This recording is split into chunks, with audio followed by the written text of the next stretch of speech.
This is a tiny book review of Dune Messiah by Frank Herbert. Dune Messiah is the sequel to Frank Herbert's novel Dune. If you haven't read that already, I would definitely check that out before this. I do have a tiny review of that book as well. I like Dune Messiah quite a bit, but I understand why it's less loved than the original. In Dune Messiah, we're back with Paul Atreides on Arrakis. He's now the Emperor and has been the Emperor for a number of years. He's not the Messiah that many people might have hoped he would be from the first original Dune. The original Dune leaves some ambiguity whether or not he's like an actual Messiah or not, but I think this one kind of really solidifies that maybe not so much. They mentioned pretty early on, I think that it's over 100 billion people have died in his conquest. But of course, from Paul's perspective, what he's doing is he's just trying to avert the greater disaster that he can see in his visions. As far as like the visions and the spiritual aspects go, I do think this book maybe is a little bit more psychedelic than the first one. I think that's kind of the trajectory of Dune books, is they get more and more psychedelic as time goes on.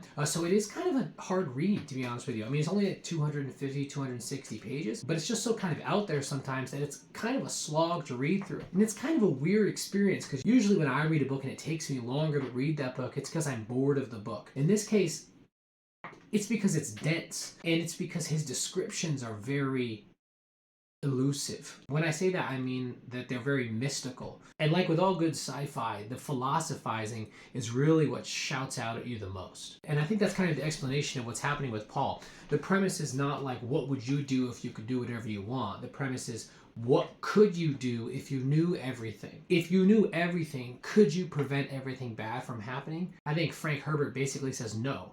You couldn't. Speaking of Paul, he says, any delusions of free will he harbored now must be merely the prisoner rattling his cage.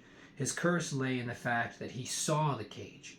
He saw it. In this story, there is a group of people trying to overthrow Paul, which is kind of unthinkable in the first Dune. Everyone who's kind of one of his subjects loved him. But in the reality of ruling, there's going to be people who are unsatisfied. Especially because as he starts to save the Fremen from the desert, the Fremen start to miss the desert, which is just exactly how we behave in life. So for rating, if you don't know, I rate books on a scale of 1 to 5.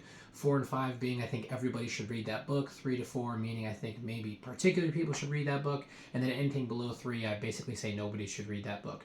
I put Dune, I think, at like a 4.1 or 4.2, basically meaning I think everybody should read that book. I would probably not say that about Dune Messiah. I would probably say like a 3.8, because I do think it's really good and I do really like it myself, but I think that's going to be pretty genre specific. So if you love Dune, then you should read it. If you were like, yeah, dude, it's fine, then don't bother. You won't like it. Go read a book. Bye.